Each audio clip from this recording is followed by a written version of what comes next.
Welcome to this episode of the Down the Pub podcast. I'm your host, Anthony Abbott, or as I should say in honor of today's guest, Anto Abbott. I'm joined at the bar today. He's doing preseason, so he's probably going to have a slimline water and lime or something like that. Today we're joined by League of Ireland and FAI Cup winner and now midfielder for new USL 1 franchise, the Northern Colorado Hailstorm, Shane McFaul. Welcome to the show, Shane. How's it going, bud? All good. Thanks for having me on, Anto. Yeah. There you go. See, I'm bringing back out the Coolock things, and then we'll call you Shane-o, so we're all good to go. Sounds good. So before we get into like the kind of main part of the show, we always like to do a couple of just easier questions. So you've traveled far and away with football. So what's the best and the worst dishes you've ever had, food-wise? Actually, do you know what? I was only thinking about this last week. The best, weirdly enough, I was in. I wasn't there for long, but I was in a New York airport for a while. I don't know where I was flying when I first played in America, and there was a pizza slice there at the airport that I had. Was ridiculous. It was the nicest pizza I've ever had in my life, and nothing's come close since. And I know people say, "Oh no, it doesn't count. It's only in the airport," but that was definitely the best. It's obviously memorable. I still remember it now. But then the worst, but definitely, it was in India. When I first started playing over there, I think the first couple of weeks, we only kind of had Indian dishes, and I'm like brutal with spices and stuff. So if I go to Nando's, I'm just getting like a mild, like no spices, no peri sauce, nothing. So I think it was the first week or so after one of the training sessions, after eating the Indian food, I wasn't feeling well. Turned out that I had deli belly. I was in hospital for a week on a drip. So holy fuck! Wow. Yeah. So that's definitely the worst now. There's no competing against that. Yeah, I don't think that puts you that makes you shit so much that you lose so much fluid. You go to the hospital. I get an IV. 7 kilos that week alone just by shining myself. It was horrible. Do you know what the worst thing was as well? Because I was in the drip and I had the drip on in the toilet, and the two physios that were there, they were sound. Like, they stayed with us most of the time. But because I had to drip in, every time I had to go, obviously, the toilet, like I had to plug her out, pull her out, go to the toilet. They'd be listening to me shining around the inside. And then go back in, put the drip back on, and then this was going on for days. Oh my God. I wonder how they were feeling. It's like the worst walk of shame of all time, man. Oh, it was horrible. But it was bad for me. I can only imagine them having to listen and smell me. So. Both of them saying to each other, we're definitely not being paid enough for this. Definitely not, yeah. The fact you lost that much weight, though, I'm surprised Amo hasn't put you all onto that diet, to be perfectly honest. Well, to be fair, all the lads here are ripped and shredded, so they aren't great, Nick, so they don't need any Indian diets, that's for sure. The next question then is, what's your favourite stadium you played in? That's a good question. I think one of the most memorable stadiums that I played in was when I was at Notts County and I was 17. I played at Hillsborough, and that was I think there was like nearly 28,000 there. I think there was at that time. So I was only 17.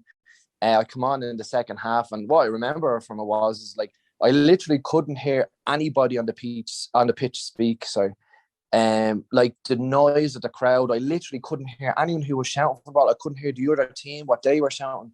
The noise was just deafening. So I'd say Hillsborough. I was involved with the Irish under 21s. We played against England and St. Mary's, I was on Sky Sports, I think I think it was like 2021, and there was 35,000 at the game there. Jesus. That was unbelievable experience. Yeah, I was on the bench that day. I didn't go on. I was chomping at the bit to go on. I would have loved to go on. I was at Brighton at the time, but yeah, there was 35,000 at St Mary's. That was incredible. That stadium is unbelievable too.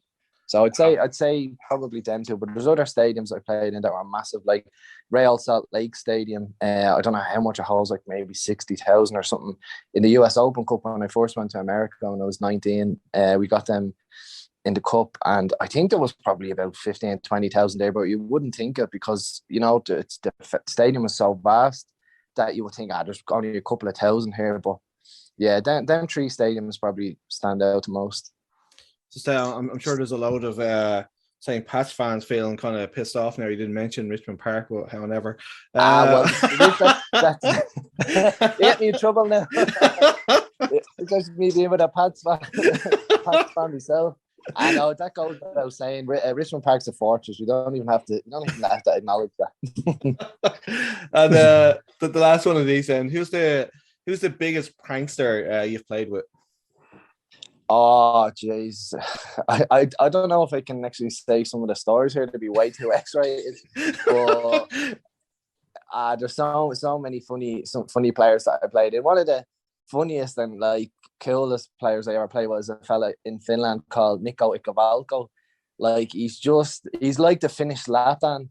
Like he's a legend. Like he's a top class footballer as well, but just the way he is and that, like I was staying with him for a couple of months in Finland when I was over there last year, and I couldn't repeat the stuff that happened, but he is definitely like he's such a great guy. He's a really good friend of mine too. But every day is just so funny. There's something always happening with me. He's so funny. Like he's as I said, he's top player, he's top guy. I think Daryl Kavanagh when I was at Pats as well, he was hilarious. Like I know the deal from when I was younger and playing with the Irish teams and stuff like that. And he was a jokester and a prankster. Danny North as well, I played with.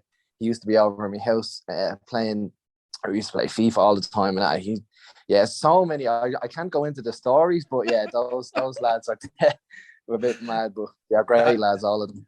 Yeah, I had Liam Ridgewell on the show. He played for Birmingham, and he was talking about that one of the lads, Craig Gardner, that played with him. Used to shite in people's boots and everything like that. So, Jesus, yeah, that's a bit much now. It's gone a bit too far, but however. We did have some listener submitted questions that we got yesterday, but I'll kind of do those towards the end. So, the first thing I wanted to just find out was like, how's preseason going for you? Like, you arrived there 2 weeks now, 2.5 weeks, and how's everything going for you? Yeah, no, preseason is going great. I'm just relaxing now. We had a tough last couple of days of training. The standard's been very high. It's hard going. Obviously, we're a brand new club with brand new players just getting to know each other, but we're gelling really well. I think we've got a top class squad now that we definitely believe that we're going to be challenging and want to win the league, win titles here. So this is the start of something really good, and I'm convinced that we definitely have the talent and the right characters in the team to definitely be pushing to win things here. And obviously with Eamon and Kevin as our coaches, like we've got like so much experience from the USL League and that, so we're definitely ready to go. And it's going to take a little bit of time for us to gel together. Obviously, as I was saying, that we have so many new players that have never played before, but the intensity in training's been really, really high. The sessions have been class, and we've put a good performance together last week against the Colorado Switchbacks in the first half. So yeah, bodes well definitely for the season. I think we have a really strong squad with a lot of quality, so I'm convinced we're going to have a great season this year. So like seeing like the squad, like he's kind of brought a mixture of experienced players and a lot of new younger guys in too. And where do you kind of see yourself fitting in? Like, are you going to be like playing every game, do you reckon, or are you going to be kind of coming in for 60 minutes, or kind of coming in to settle the ship, or where do you kind of see yourself fitting in? No, I want to play every game. I want to start every game. I want to play 90 minutes in every game. I think the way pre-season has gone, it's been a while since I had a good pre-season, so it's going to take a while for me to get to, back to full fitness, and that comes with games as well, our pre-season friendlies. But no, I came here to play every game and play a big part. I want to be a big part of the team, and I want to bring me experience to the team from where I've played abroad, and hopefully helping the young players coming through. So yeah, like I see myself as being that, like bringing a calming influence in the team in possession, especially, So yeah, I want to be a big part of the team now, and obviously I'm a team player. If I'm not playing, I'll get behind the team, and I want to come on and do well. But my aim is to start every game and play every game, play as many games as possible, to be honest. So like you're back home. I guess you were in Finland as well there just before you come over. Eamon gets this opportunity and gives you a call. What's he saying?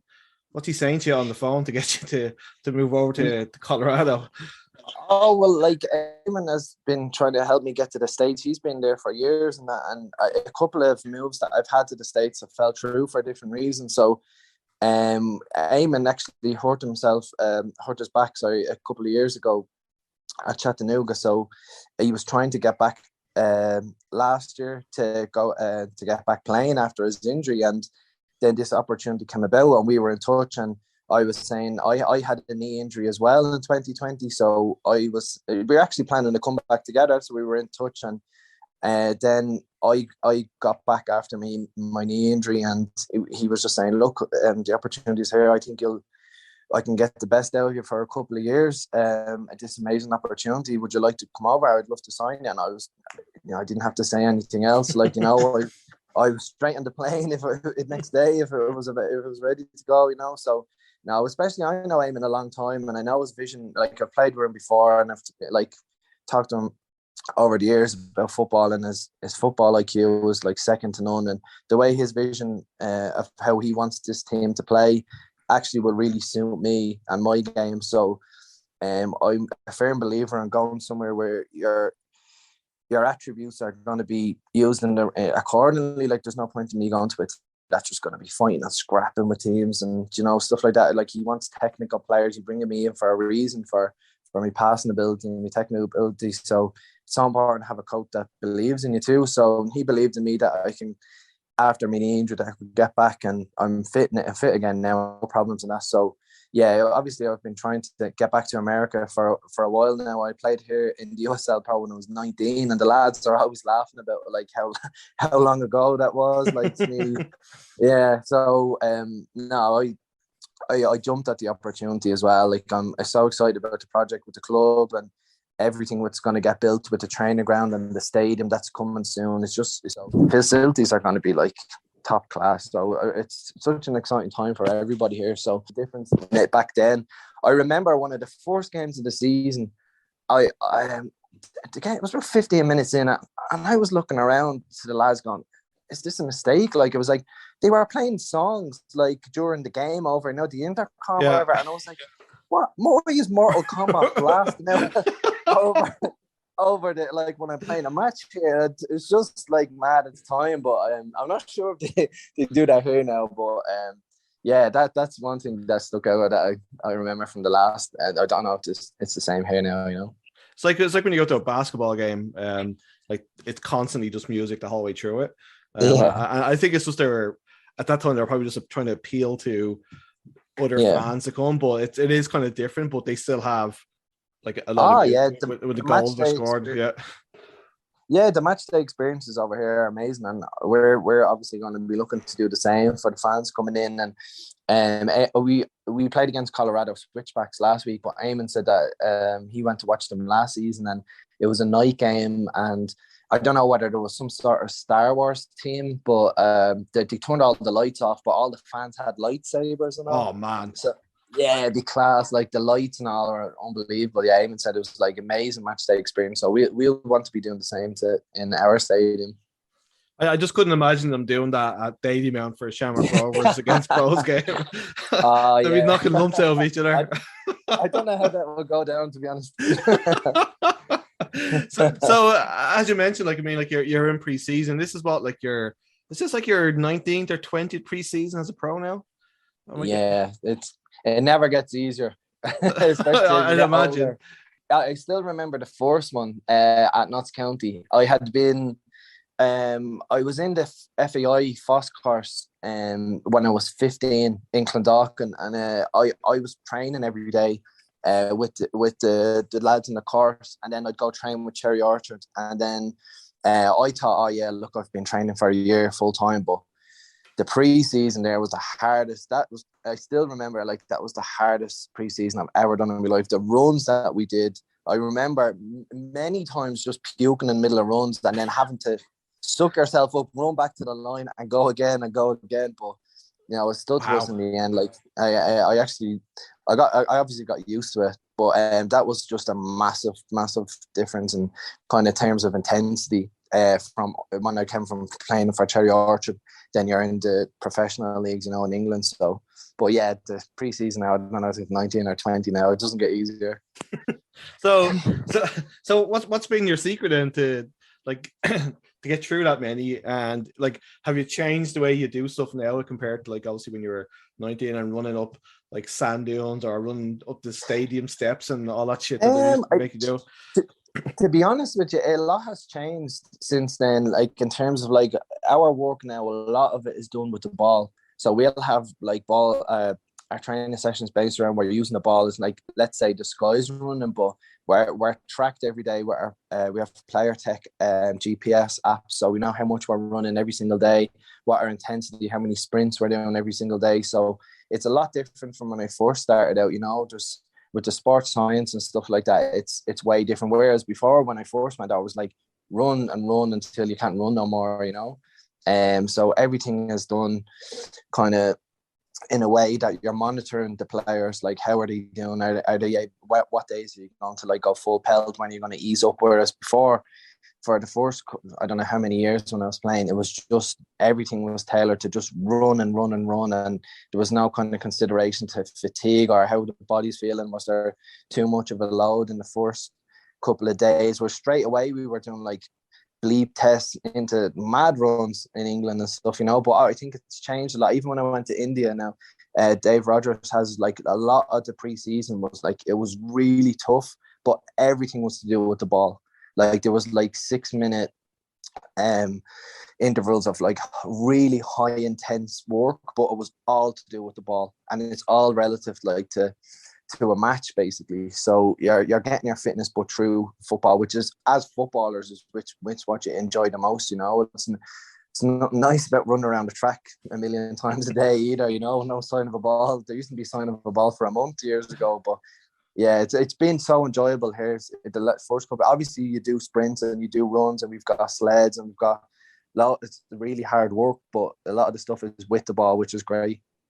It just seems like there's nowhere to hide if they're tracking your GPS, like yeah. If you decide to have an off day, like I'll just go hide, and like you're gonna get pulled up the next day. So yeah, you get the hug. What are we doing today? Yeah. It's good and a bad thing, I suppose. But nah, it is good, like, in fairness, because I'd actually love seeing how much we run every day and everything, and how you're doing and what's the intensity like and stuff. So yeah, it's been really enjoyable. The sessions have been class. Like I love the sessions that Eamon and Kevin have put on so far too, and the lads are loving it too. So there's a real feel good factor around the place, especially in training now that we have balls there. We don't have to just go running, So just about your Notts County days, just a little bit.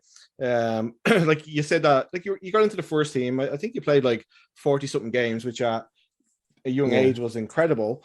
And then like you left and went to America. So it was kind of a weird career path. Like what happened if you don't have to say you don't want to, well, what happened at Notts County? No. And then how did the opportunity arise to switch to the States? Yeah, so I went over to Notts County when I was 16, and I had options to go to Burnley. I had Oldham, I think, were offering me contract. There was I think Burnley were in the Championship at the time, and I went over to Notts County, and I just loved it. I fell in love with the place. I loved everything about it. See with the people at the digs. Martin and Bev, I was going to be staying with them. They're lovely people, the nicest people ever. And I went over loads of trials, and I just felt really comfortable there. But also, we were in League One at the time, and I thought, right, I looked around and thought, I'm going to get a chance to get into their first team at a young age. And let's say if I had went to Burley, who were in the championship, maybe I wouldn't have got an opportunity as soon as I thought I was going to get one on Notts County. And I proved it was the right decision then when I made my debut at 17. So I was in the first team squad after about 5 months, I think it was. So I was still 16. I was in the squad. I had my squad number. I was on the bench a few times. I didn't get on. I was actually raging with the manager that I didn't get on at 16. Like, which was madness to think about. I was knocking on his door going, why am I not playing? And he was like, will you relax? You're only here. Like, but now, but I'm glad I was like that, because I was driven at that age to get into the first team. That was my goal, and all I wanted to do was play in the first team. And once I got in, then I loved it. You know, I loved the atmosphere playing at Meadow Lane. The stadium I think just housed like 22,000 there as well. I think the most we got was like 20,000. We played Middlesbrough in the FA Cup at home. That I think was the biggest attendance when I was there. But just the buzz of making our debut, and see, the biggest thing for me as well was like getting my name on the back of my shirt. My first shirt, it was number 22, and I was just I still have it now. Like, it's at home, just seeing your name. You've worked it, like, you know, you've had a dream your whole life to get away and be a professional footballer, and to see that as well, I was delighted. And I'm making my debut. I done really well in my first couple of games too. So yeah, I started really well, and I was well liked there by the club and the fans and that. And then I think it was my last year when I just turned 19. I played 45 games. Things were going well, and we got a new manager in, an Icelandic manager, and he was a really nice guy, like really good coach. I haven't got a bad word to say about him until what I'll say about him in a while. No, he was influenced, I'll say. Like, so when I regard myself as a technical footballer, and he brought in a lot of players. We were in League Two at the time who were just really aggressive ball winners, and his style of play was really direct. He didn't, like, I'm a midfielder, so I want to like go collect the ball, turn and try and play forward. And he didn't want me even going trying to receive the ball. He just wanted second balls, and it wasn't my style of play at all. And he just wanted kind of kickers and scrappers. And he used to say to me, look, technically you're really good. Like, if we were playing any other way, you'd probably be playing. But this is the way I want to play. This is the way I think we're going to get out of the league. And I was like, okay. And so I wasn't in the squad. I think the first 10 games of the season, we won the first 10 games. And Wow. I can't go into the manager and say, here, why am I not playing? I'm like, look, this is his way. He's direct, and we're getting wins. I couldn't say anything. But behind the scenes, then there was, to be honest, there was an assistant coach. He was a fucking arsehole. I can say he was a dickhead. He was a dickhead. Yeah, he used to call me an Irish cunt like every other day. Like, he was a dickhead to me. Oh, he was a dickhead. Now, I'm not going to go into it too much, but he had an influence kind of in the manager and to the manager about me. And there was a situation where I kind of let my hair grow long, and he was like on at me all the time for everything, let alone like anything to do with football or other stuff as well. And he was like, oh, go get your hair cut, blah, blah, blah. And at the time, long hair was kind of in fashion, you know? Yeah. So I was like, it wasn't anything too bad, but I remember going I'm going off tangent here, but I remember going to the hairdresser and they butchered me. And I said to myself, I'm not letting anyone tell me what to do, like in terms of like that again. And a while went by and my hair grew back longer. And anyways, the manager, I wasn't in the team. I was getting homesick. And that was a big part of when I was over there. Like, as much as I loved playing in the stadiums and I loved playing in the first team and I loved training every day, I've always loved training. It was the minute I got home, back to the digs or wherever I was staying, and I just struggled with homesickness. And at that time, I wasn't in the team. I was missing home. And the manager said, oh, look, you can go home, like, you know, and for a few days, but just do me a favor. The assistant is annoying me, wants you to get your hair cut again, you know? So I was like, oh, all right. And I went home, and then I came back, I didn't get my hair cut because I just kept thinking he's a dickhead. Like, I don't want him. I don't mind if the manager kind of asked me, but it wasn't really for him, if you know what I mean. But anyway, when I came back then, the manager kind of just said, look, yeah, like, it's better off if you leave here. You know, things aren't going to work out if I ask you to do something for me. And even the lads, like, this is a stupid thing. When I think about it now, it sounds ridiculous, But at the time, it was a form of bullying what he was doing. He was an arsehole to me. So that's why I was so stubborn and defiant. If thinking back now, I wish I should have just shaved my head and said, fuck it, you know what, fuck you. I'm going to get into this team. I'll shave my head. But back then, I was very stubborn. And I was like, I'm not letting that dickhead tell me what to do kind of thing. And, you know, whether it was a mistake or not, I don't know. But then the manager just said, look, we'll just part company here. Like, you know, it's one of those things. And I was like, and I played with a player called Darren Caskey. He used to play for Tottenham for the first couple of years I was at Notts County. This is how it came about going to America.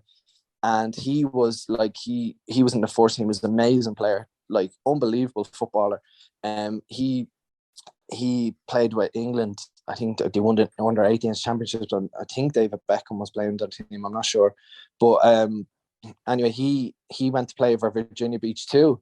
And after I knew I was kind of leaving, I wrote to a couple of clubs in America. I just felt like I wanted to get away from England. I was like, I you know what? I'm sick of England now. I'm so homesick. I want to go. I want to get away from England. I didn't really want to go back and play in Ireland, but I thought, you know what? I seen Darren Caskey play in America, and I reached out to him, and he recommended me to Virginia Beach, and it just went from there. I actually went to a trial with LA Galaxy, and they wanted to sign me, and then around that time, I ended up deciding to side for Virginia Beach Mariners. So that's kind of how that move came about. But like, I can always look back and go, oh, should I just shave my head? But you never know. If I wouldn't have been able to travel the world, maybe if I didn't go through with that decision at Notts County, I don't really know what would have happened in a sense. But yeah, that's the honest truth about that. Like the assistant coach was a dickhead, and I kind of just wanted to get away from the place, to be honest. And it was hard because I'd been there, I came through the youth system. I like had so many friends there as well at the time. It was really hard still to leave, but I just felt like I just needed to get away from England and get away from there for a while. And then the opportunity came to go to America and just kind of get away for a bit. And I absolutely loved it, actually, when I went over. Just listen to that. Like, I mean, as you said, it's a form of bullying. And to me, like, just listen to what you're saying with the style of football that the coach was playing.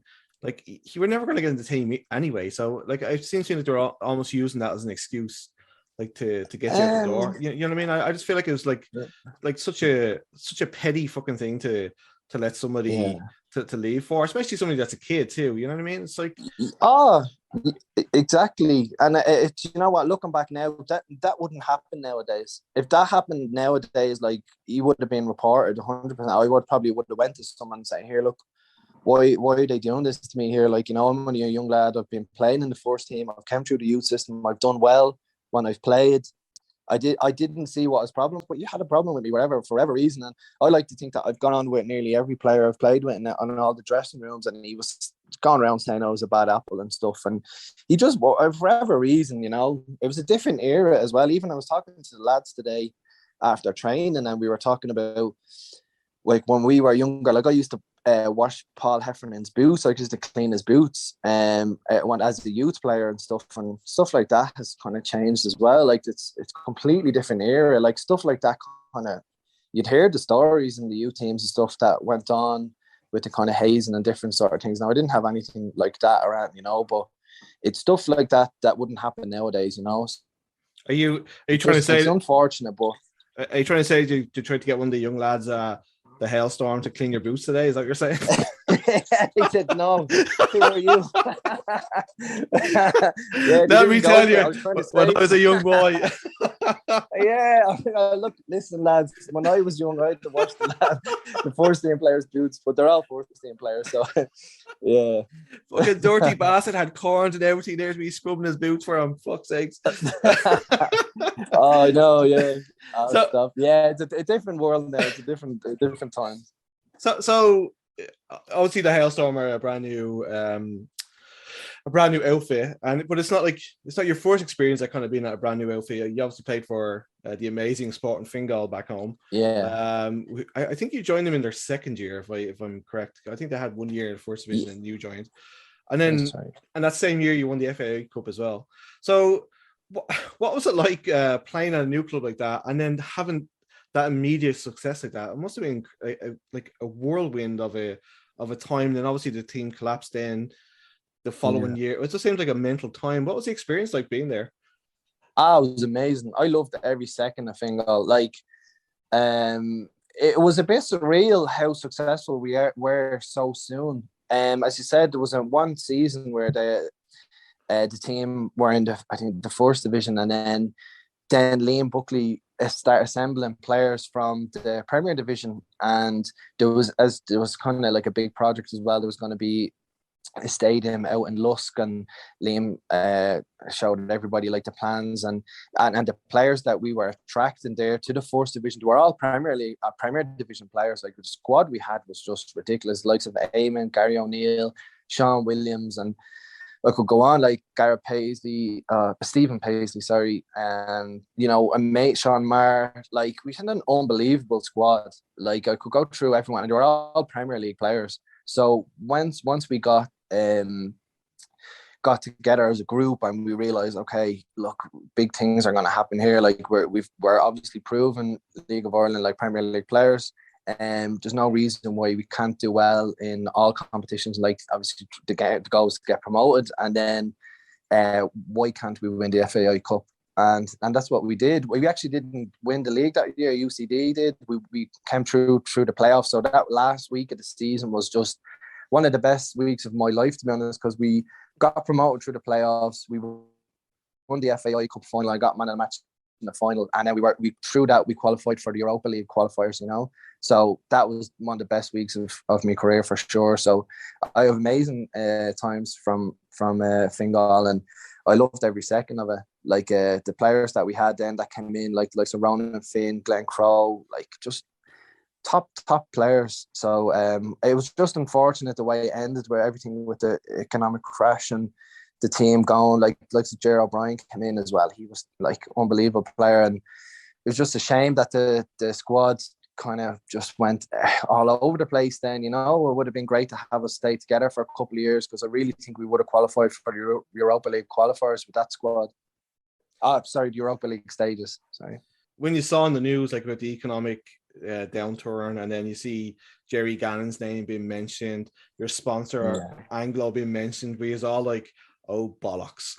Was it like Did you know what? We were here in Woodlands for a while, and then we heard we were like trying to get new sponsors, and like it wasn't going well. And then we were having meetings. I remember the day that everything kind of fell apart. We must have been there for about 6 or 7 hours, not knowing what was going on. Are we getting saved by sponsors? Are we getting sponsors? Are we going completely bust? Are we going to be free agents? And yeah, the way it came to a head was like, it was just madness. Like, and it was a horrible feeling, because I think it was around the end of February. So obviously most teams had their squads signed, all signed up. So it's kind of a bit of a scramble then to see, oh shit, like, I'm a free agent, and who am I going to be able to sign for? But luckily then I played with Pete Man at UCD, and I done really well with Pete. Like, I love Pete as a manager, and I done well for him. So he got in touch in the minute. Obviously I'm a Pats fan, so the minute the opportunity came to Pats, it was no brainer. I wasn't going anywhere else then, So that must have been like how cool was that? Like, you're going from as you said, like a kind of a real downer, like the club is disbanded, you're kind of without a job, and then next thing you're playing for your boyhood club. How like, yeah, it must have been like such a whirlwind of a time for you. Yeah, I mean, it was mad, because like my family, like my brother Daniel and Carl, and are big Pats fans, and they would be going to every games. There's lads like my friends, all go to the Pats games, and I played against Pats loads of times for Fingal and UCD, and the abuse I'd get, like, McFaul, big long stock and a shite. My family would be cracking up with some of the stuff that they'd be saying to me, and also. Then when I signed for the team, I was like, oh, okay, I hope they're going to be nicer to me now, You're still getting the same stick. Yeah, still getting probably worse. Yeah, but no, yeah, it was amazing. I always loved playing at Richmond Park, and against Pats, apart from the abuse. Like, the pitch was always pristine, and like, yeah, the fans were just so passionate and everything. I absolutely love playing for Pats, and the fact that when I first went there after the Fingal situation, we were playing in Europe then in the summer, and we got through a couple of rounds. Like, we beat a team from Iceland, we beat a team from Kazakhstan, but home and away, like that month of playing in the qualifying rounds was just unbelievable. The fans in Richmond Park won us them games, I believe. Like, they were unbelievable at home. And then the third game against the team in Ukraine, I think we had to play a Tallaght Stadium. So I think that if we had got them at home, we only lost 3-2 away. If you had got them at home in Richmond Park, I think it would have been. We lost 3-2 in Tallaght as well. I think if we had got them at Richmond, you know, so many special nights at Richmond, we could have had a chance of beating them, you know. What was it like going to these far flung places? You know, like, you know, you see the draw, obviously, and I'm sure they were probably the same. You're like, who is this team? And then you're like, Kazakhstan, and it's like the only thing I know about that is Borat, obviously, and you're just like how long is it must be fucking nuts. It was crazy. I remember like the distances that we were having to travel as well, having to go through different countries to get there. And as you said, like you hear of Kazakhstan, you think of Borat and stuff, and it was similar to India in a way that is like there's really, really rich areas and then there'd be really, really poor areas. So there'd be nothing for like about 10 kilometers, and then there'd be a massive palace out of nowhere, big palace, and you're like, what? How is this possible? Like, and then the stadium then itself was class. Like, and I think them lads now, if I'm right, like the Ukrainian lads, especially, I think the Kazakhstan lads, like they were probably on about some of them at least, some of them are definitely on about 10 grand a week.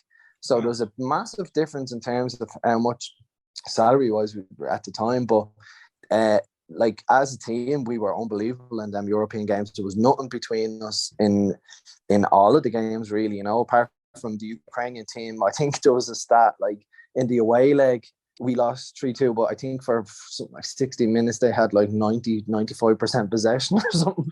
It was mad. He's all just standing on the goal line. They were unbelievable. I think I ran about 25 kilometers that game. It was just, they were just so well drilled. Like, they had international players playing for them as well in the side, and I think I had a player on loan from Liverpool, and they were just interchanging. There was like about 6 or 7 players in midfield at all times, and just 1-2s. They were class, but we dug in, and we got a good result away to take them at home. But as I said, I think not having us going back to Richmond Park was a bit of a blow to us, you know. But it was a great experience all the same. Gone to all these different countries, and went to Lithuania as well and played over there. And I don't know what it was over there. It was like mad locusts or something, like, on, you know, flies and mad stuff that when you're playing, you just were there for the whole match.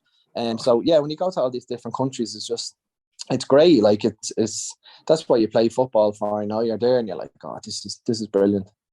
So it definitely sounds like an experience being attacked by a swarm of locusts. Jesus Christ. Well, maybe not that. I think the Ukrainian game, the fans, I put up a video on my Instagram there a while ago, and the atmosphere was unbelievable. They're just like the flags and everything, and just the atmosphere. It was deafening. That was another game that I like. The Sheffield Wednesday game at Hillsborough. That was another game. It was like the crowd was just deafening, hard to hear your teammates and stuff. Yeah, they're the reason why you play football, you know, them type of games. Sounds amazing. So like Richmond Park, it's one of those classic Irish stadiums. Like, it's got a little bit of it that's kind of, I haven't been there obviously like since I moved to Canada, but the last time I was there, it's kind of, a bit was built up, they've got a stand, and then there's a bit where it's kind of still thirsty and all that kind of stuff. But it's in the middle of it, kind of like a housing estate kind of thingy, and it just, you know, like I know that there's a friend of mine from over here who's a Shells fan, and Talca Park has been talked about like being knocked down and built. So what do you think they need to do to save these like, do the clubs need to take them back into full ownership? Does the county council need to take them over? Because I feel like we're just going to end up having like Dahlia, and we're going to end up having Tallaght Stadium, and that's it. I mean, there was a proposal, wasn't there, a couple of years ago with Pats that I think they went to the council. I'm not sure too much of the details, but we're going to redevelop the stadium, but also the area around Inchicore. Like, we're going to put shops, and it really do up the area and that. And I don't know why, but it was refused. I really don't know what the reasons behind it. But so there's been attempts to redevelop like Richmond Park and stuff, and they've done a great job, especially with the stand behind the goal, one of the goals and that. But I don't know why that fell through. There was yeah, I don't know whether it was about 2 years ago, but yeah, if something like that could like through the council, and especially see how Tallaght Stadium has developed now. If nearly all the teams in Ireland could have some sort of help like that to build the stadium and the facilities and stuff, you know, it definitely help the league grow. Hopefully that happens sooner rather than later, you know. Yeah, I just feel like we're just losing like a little bit of like what makes the league that little bit special, you know. Like it's if you just have two stadiums, it's going to be difficult for like Shamrock Rovers are going to be basically playing at home every week, right? So it's just going to make life easier for them. So just speaking of Pats, like onto something that's a little bit more upbeat. Like you won the league championship there. So your good friend Mr. Buckley came in, and he just seems to be able to bring out the best in you. Like, do you guys have a really good relationship? And what was it like winning the league championship at your boyhood club? Yeah, like it was an unbelievable feeling winning the league. And to be honest, I was in and out of the team. I wasn't a regular starter by any means. I felt like I contributed, but I scored the first goal of the season at home. We won, drafted 1-0, so we got us off to a win. And with Liam, like I played in Finland for a year after I played with Pats, and when Liam got the job, then he actually asked me to sign for Pats in 2012, but I decided I wanted to try something different, so I went to Finland for a year. But unfortunately, my club over there, FC Heck, got relegated. So after the season, Liam came back in and said, look, we'd love you to sign here. So it was great working back with Liam. I had a great relationship with Liam. He definitely got the best out of me at Fingal. I don't think he got the best out of me at Pats, to be fair, because I felt like I was really fit, but I was injured a lot. Like I just had a really disruptive season that year. Like I felt like I'd done okay when I came in the team, but obviously played enough games that, you know, I was happy enough how I contributed. I thought if I didn't have those niggly injuries, I was in the team for a while, then I get an injury back out. And the format that the squad we had there was unbelievable. Like Greg Bulger, John Russell, Killian Brennan, like Sean Gannon was there as well. He was playing Jay Kelly, and Stephen Marr. So we had like a lot of really talented players. That the competition for places was huge. So if you were out injured, it's going to take a hell of a lot to get back in once you come back, you know. So that's why we won the league, though, with the squad we had, and everybody contributed. So yeah, it was like an up and down season for me, to be fair. I was in and out, but overall I look back, I'm so proud to have won the league with Pats, and I'm so proud to have that medal at home, you know. So where'd you keep the medal? Do you have it like in a frame or something, or?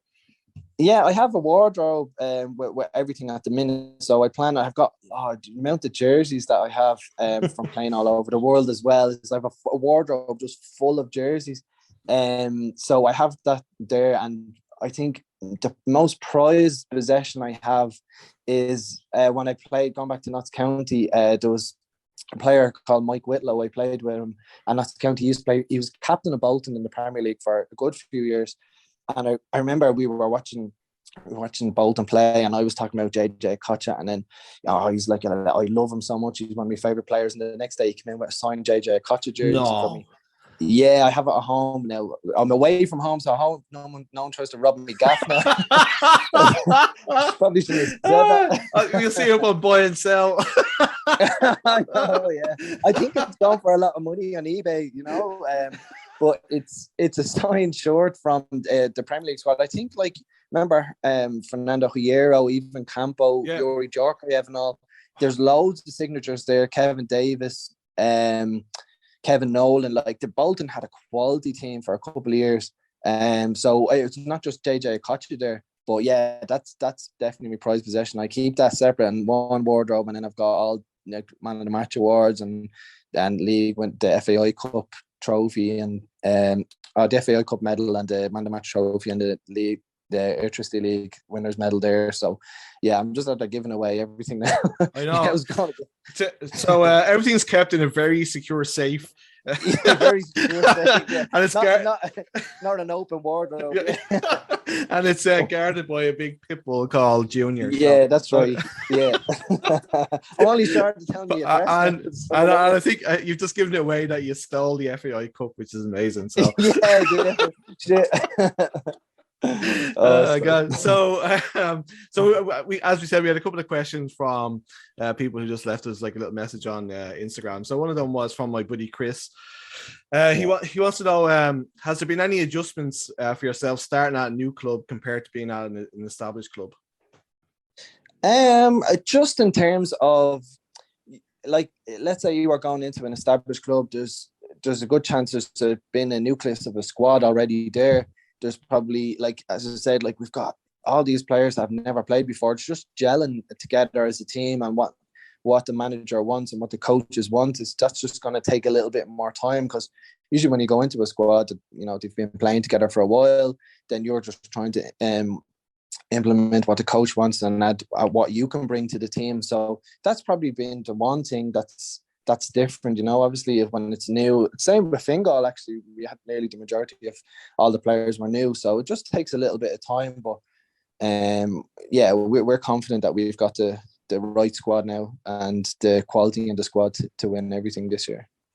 Had another one from a guy called Rob Cornwall. Never heard of him. Yeah. I think he might end up on the bench somewhere this year. I'm not too sure where. He was. His one was the first question he asked was kind of odd. I didn't really want to ask. It was like, "What's your ideal? What's your ideal woman?" And I was like, "I don't." But then he asked about your love of video games. Like, how did that happen? And tell us a little bit about your Instagram page that's dedicated to your video games. Yeah, so Rob's obviously, like, after coming over from Bowes, and he played in the League of Ireland for years now. He's like, he lives next door to me now. So I was waiting. He said he might have asked the question there, so I was intrigued all day to think, what's Rob after asking? He stumbled upon me gaming page recently and thought it was the funniest thing he's ever seen in his life. So Shane McFaul gaming, yeah.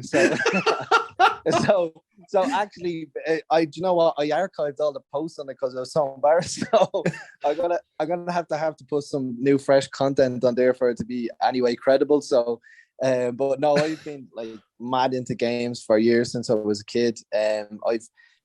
Me and my best friend Christopher Mills and Brian Sweeney, we would play like FIFA. Jesus, I'm showing my age here, like FIFA 95, FIFA 96. So for me then to be on the games myself was just amazing, and it's great to show the women as well. You know, I'm on FIFA. I don't think they cared so much, to be honest, but I thought it was great. Was it a generic photo, or was it actually you that was on there? No, we all have characters and all, like our own playable characters in all the FIFA games, depending on what league you're in, you know. So for me, I've just been growing up in my family, you know, playing games and video games, and over here now we're going to have an esports team. There's a lot of the lads now that are to be fair, Jan, the goalkeeper is quality of FIFA, Breck, the centre half is class of FIFA, Rob is shy. Just getting in there, Rob. I'm only messing them. But now, like, there's an esports team that we're going to be holding esport events as well in the indoor dome that we're building for it's our training ground. At our training ground, we're going to be training indoor, but they're going to have the gaming events there. So I'd like to be getting involved there, and so that's where it stems from. Just being as a young lad, I don't think that'll ever leave me. The lads do in my house playing FIFA nearly every day at the minute. So, and then the other question was my ideal woman. Yeah, I you don't have to answer that. You don't want to. We can. I know me and Rob have the same sort of taste now, so we'll be fighting for the same women over here. Anyone blonde. They're gonna sell out of peroxide dye, and the lads know me type. Pamela Anderson in our prime. Yeah, she's my ideal woman. Then we got two questions from Stefan Lukic. I think he plays with you too. And he's kissing arse. I'm not too sure what he's after here, to be perfectly honest with you. Yeah. So since you are a real maestro of soccer, will you coach after playing? Did you pay him to send this fucking question? Steph told me he was going to ask a couple of questions. I love Steph. Steph is probably the most technically gifted player I've played with. Like, I've only been here with him in 10 days. Like, his technique is unbelievable. He's a Serbian player, like, top guy. So he's got a Maestro Academy that he teaches kids. He's got an amazing academy, so I think he's trying to plug that, to be honest. All right, but I'll put a link to it in the in the thing. We'll tag as Maestro, but no, definitely 100%. I got my C license badge there with the FAI last year, so I'm gonna hopefully start with my B, and then hopefully as soon as like the playing days are up, then I'll be able to transition to a coach somewhere. 100%. I want to stay in the game as a coach, definitely. So Amo, watch out for your job. So his other question, which is actually a really good question. If you can advise 17-year-old Shane, what would you tell him? Get that haircut. 100%. Stop smelling yourself with your long hair. Just get a buzz cut. Oh god. And then my wife actually had a question. So she like, when we live back in Ireland and we go on holiday somewhere, my mom would always bring like a box of tea bags in the bag and all that kind of stuff, like the essentials. She wants to know, did you bring anything over in your suitcase from back home? Did I? I don't think so. I don't get sentimental like that. Like Irish stuff. Like Amo had me but I had to like get an extra suitcase to bring over, like a suitcase full of stuff for Eamon from Ireland. But I don't think I had any of them. Like I had to check in an extra suitcase for Eamon alone. So I wasn't even my stuff. I was like, "Great, there you go. There's your suitcase with your tea and all his home comforts." But no, even when I'm away, like, you know, I've been away. My friends would laugh at this, like, you know yourself, like if you're away and somehow you end up near an Irish pub, and I'm totally against it. Why are you going to an Irish pub? You're going to a different place. Embrace the culture. But no, I do miss me chicken fillet rolls though. I wish I could bring over chicken fillet. We spoke about this at length. I think me and you have. I'm craving one right now. I'm salivating even thinking of chicken fillet roll. Great cheese and mayonnaise. You could probably just make one, man. You know, start your own business there in Colorado. Won't be the same. I won't be the same. So just coming to the end of the show, like you know this, and I'm hoping that you're prepared for it. And we're going to do a special one for you on this episode. So we'll start with the normal question that we ask. You're going to play in a 5-side tournament. From the players you've played with, who makes your team? Well, do you know what? If I hadn't played with Stefan any longer, Stefan would be in this team, off my team, because he's won every game in training since we've got here. He's unbelievable player, fantastic player, like unbelievable technique. If you want a 5-a-side player, I think I'm still dizzy from how he twisted me up the other day in training, to be honest. Yeah, Stefan would be here. If I played with Stefan longer, he would have made this team. So I'm not going to go with any goalkeeper that I played with, because I have a centre half that I played with in Notts County. He moved on. He played for Nottingham Forest. He played for Celtic. He played in the Champions League where they beat Barcelona. And he played against Messi and Calvin Wilson. He's unbelievable centre back. We came through the first team together around the same time, and Calvin kicked on and had an unbelievable career and just had everything. He was like Rio Ferdinand, very, very similar to Rio Ferdinand. Unbelievable on the ball, an athlete, very quick, read the game so well.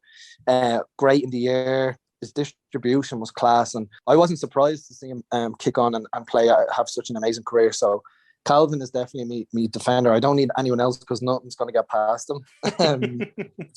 Then I played in midfield, so I'm going with Aidan McGeady. I played with him for the Ireland underage groups, and obviously everyone knows who Aidan McGeady is. Like, he's the most skillful player I've ever played with in my life. He can just do anything with a ball. He was just electric as well when he had it. Just even when you're watching him play, obviously, like, he's so exciting. So I'd have to have him in. He was a genius of a player. I'm picking either the best player that I felt like played with in midfield was my career was Josh Mulvaney. He's an English lad. He came through the youth system at Southampton. I played with him in Finland, and he just had everything. Like, he's an engine. His passing range was amazing. Like, his work rate was unbelievable. His knowledge of of the game was just second to none. He could score from everywhere. Like he was just he was the best player in the league that I played over. He got voted as the best player in the league. So he's the best midfield partner I think that I've ever had. So I'd have to go with Josh because he's a winner as well. He was like nasty in training. And like if you wanted to be on his team, it's the same again. Like if you wanted to win 5 sides, he'd be one of the first players you pick. Definitely Josh. And then I'm going for number 10 now. So I've gone with one defender, 2 midfielders, and number 10 of Juan Cuero, a Spanish player that I played with in India. He actually played in La Liga for many years. He came through the youth system at Real Madrid, and I think he made his debut at the new camp against Barcelona, and he's just a genius, like an absolute genius. There wasn't a day that went past in India in the whole time I was there that the whole players, staff, everyone just stopped and just applauded him for something that he did. He was just wow, like what a footballer. He's only small, but he was just gifted set pieces, and like his feet were just light and quick. Like he'd send people to the shops like about 10 times a day in training and matches. He just embarrassed people. He was just that good. His through balls as well, and like his vision and his technical ability was just outstanding. So I'd have to put in Cuero as one of those players in my team. And then obviously, I played with a lot of good strikers and top strikers. Giff Fagan was close. Like he was an unbelievable player to play with in Ireland. And Gary O'Neill I loved playing with Gary O'Neill because I used to always be able to find his feet, like, penetrating lines through midfield, and he'd hold her up. He'd hold anything up. He'd make a bad pass look good. But I'd have to go with the gaffer, Eamon. The best striker I've played with, hands down. I'm not just licking his arse to try and get in the team here. No, but genuinely, I'm not even joking. I used to say this to him all the time over the years. Like, we'd be in training our games, I'm like, I don't know how you have scored from there. Like, I don't know how it's even possible. Like, the angles and his finishing was just unbelievable. And, he's a big inspiration for me as well in terms of when he went abroad and seeing how well he excelled. And that kind of gave me the motivation to want to try stuff abroad. And yeah, he was definitely the most clinical striker I've ever played with. Like, training as well. Like, you'd rarely see a miss. Like, even now he's joining in training and he's just banging things in left, right, and centre. Like, he still could play. Like, and then he was even when he was out on the left of a tree. Like, he's Eamon's more of an out and out like striker, but he was out on the left of a tree. Fingal, his goal return was unbelievable. Just a lethal goal scorer. Like, could score from head, left foot, right foot, as he said, from any angle. Yeah, and I'm hoping I'm going to play at the weekend now. Start after this. Amo, he'll clean your boots for you. So yeah. So the little twist we're going to do this time is that what the top 5 players you've played against. Yeah, so the top 5 players, well, I have 6 here, but I'd say I'm going to go for 5. So the goalkeeper, the most known goalkeeper I played against was Manuel Neuer. I think you know who he is. Yeah, I played the Irish under-21s against Germany under-21s. And he was unbelievable. It's just his distributor. I think you remember throwing the ball further than I could kick it, but he was like unbelievable, like with his feet as well. And then watching him then, obviously going on to being one of the best players or goalkeepers that's ever lived. So I kind of honoured to play. I've played against him, to be honest. That's the goalkeeper. Then this is funny. So when I was playing for the Ireland under 14s or 15s, we played in the tournament away, and there was I think it was America, Uruguay. There was all these different countries, and we were drawn against Belgium, and we were doing this walk around. It was I don't know what it was, a ceremony. We were walking before the tournament around the ceremony, and we were like, "Oh, their coach is massive! Like, look at him! Like, he's a huge unit! Like, just remember someone being really, really big. Then we were playing against Belgium in the warm up. We were like, "Oh my God, why is their coach joining in? Like, why is he doing the warm up with them? Like, next of all, he's lining up as captain. It was Vincent Kompany." My God. Yeah, I was like, oh my God, like, what? Like, I obviously didn't know at the time who he was, like, but when I think back now, I obviously knew who he was. But I remember everyone going, he is huge. And I remember the game itself, he took the absolute hit. He was unbelievable, so strong. Nothing got past him. Like, I think there was a 3v1 there, just clean three of our players out at once. Like, he was unbelievable, amazing. And I made a point of actually finding out his name.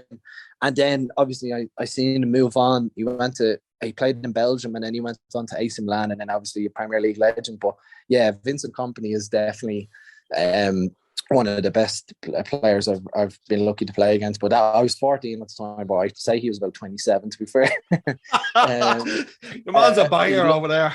he looked like a coach, like, but yeah, he was so physically developed at that time. Yeah, he was unbelievable. Christ. He's great in the ball as well. But then, so I don't know if you ever played Championship Manager when you were younger. The video game Championship Manager is Football Manager now, I think. Yeah, I probably did. There was a player called Ibrahim Ba. He played for AC Milan. And the reason why I remember this is because I played a friendly. He was on trial at Nottingham Forest, and I was at Notts County. And I played it, and he was on the team sheet. And I remember a couple of years before, I was only 17, so a couple of years before I was playing the game, and I bought him for AC Milan. And he was out injured for me for 2 months because he used to dye his hair, and the peroxide made him sick in the game. So I was like, I can't play him. He's got his peroxide. Like, he used to dye his hair blonde. And I remember it vividly, and then I played against him. So, but he played for AC Milan. I think he played for France, a national team. I'm not sure, but yeah. Then we played against João Moutinho when I was 18 or under 19. I was playing for Ireland against Portugal. He's obviously João Moutinho is playing for Wolves now. Wow, man. Unbelievable player. And then the one other player I played against in Finland was that would be world known kind of would be Freddie Adu. I played against Freddie Adu when he was, obviously American fans know who he is. He played in Finland for Coops against us. So yeah, that's kind of players that you would know, like kind of world-renowned players that I'm kind of lucky enough to play against. And it was cool to play against Freddie Adu as well. To be fair, he actually done good in the game. I know things haven't gone great for him and that, but he was actually good in that game he played against us. What was he like? Was there still like a kind of like, I know that everything had kind of like died down from and stuff for that, but was there still a kind of like a circus around him? Because I feel like whenever he goes to play in these places, like there's still stuff around him that people want to see him, and he's 100%. Yeah, 100%. Like, the whole town was buzzing that we're like when we were going to be playing, because we were playing at home, and everybody was talking about in the build up of the game. Oh, we're going to play against Freddie Adu and stuff. So yeah, like, you know, he played well in that game against us. He showed that you could tell that, you know, he had so much ability. He showed it in glimpses in that game. So but there was a massive buzz like around that week that we were playing against them for sure. It's just it's one of those kind of stories of football kind of chewing somebody up and spitting them out, really. And it's like you just hear so many. I mean, like, you were kind of almost in the same boat there a little bit. Yeah. You know, you kind of got lucky. So yeah, man, it's going to be exciting. I can't wait for the season to start. Who's your first game against? We're playing against Richmond Kickers, and actually, madly enough, that was my first ever game playing for Virginia Beach Mariners in a friendly. So it's going to be in the same stadium and everything. So we're playing them in April, the first game. I think we're playing 8 games away while our stadium's getting built. So our first home game should be around June time, hopefully. So now I'm buzzing for the season to start, and I can't wait to get going. Yeah, me too. Like the great thing is, like, here in Canada, we can watch all the games on YouTube. So I'm super excited to see that first game, see us get out there and see what you're all about. It's going to be exciting times for you, man. So yeah, so I really appreciate you taking the time to hang out and talk about your career and what's happening with your move to the States. So best of luck to you, man. Yeah, no, thanks a lot. And I wanted to do a quick shout out to Leo on our team. Leo Follow, it's his birthday today. Unfortunately, he had his arse out in the middle of the goal, and we were all lined up with balls to smack a ball off his arse for a happy birthday, but no one hit him. Not one ball hit his arse.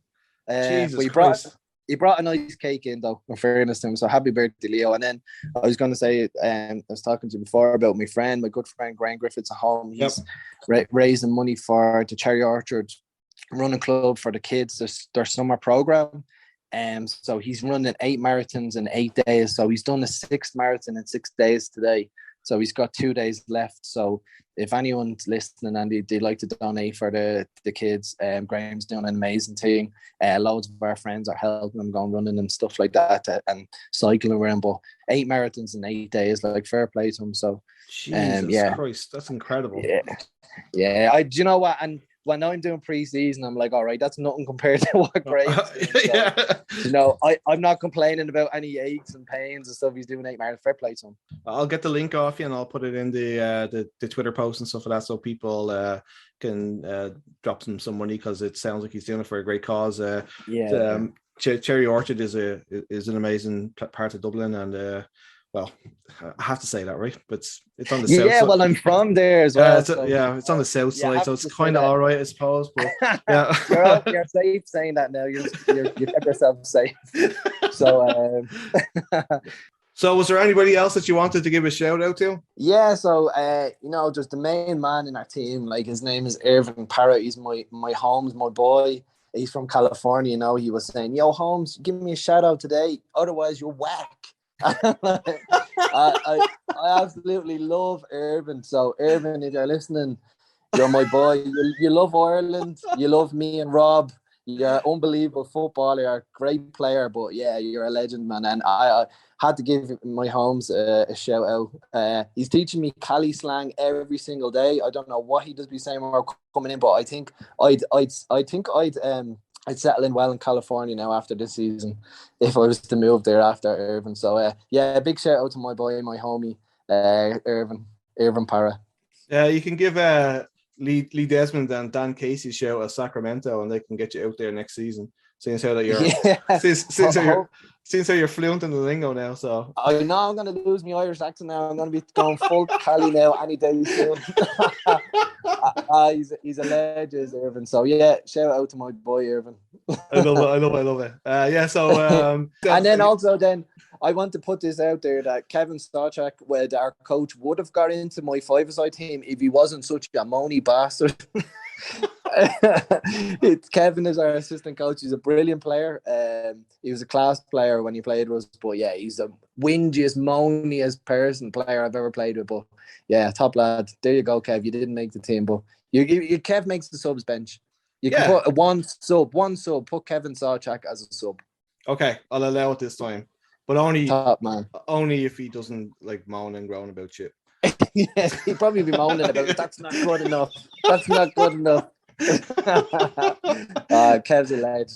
Top coach. We'll give him a little tag as well. Try and get more followers on Instagram. He's hating on me that he doesn't have a blue tick, and I do as well. So he has to work on that, man. Jesus Christ, that's That's it. That's like the holy grail of Instagram. I've been trying for ages, and I keep getting back saying, "We've told you before. We're going to get restraining order. We keep asking for a blue tick. Nobody knows who the fuck you are." What's that mugshot in your passport that you're sending in? Do you think you're a criminal? Oh, God. Yeah. I'll vouch for you. You know that I'll contact Instagram. I'll vouch for you. Thanks, man. I really appreciate it. Maybe I should update the passport photo. All right, man. All right, man.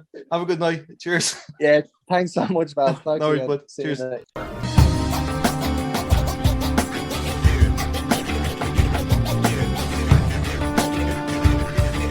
Folks, please. Right, folks, please. Time to drink up, folks. Get out. Out to fuck.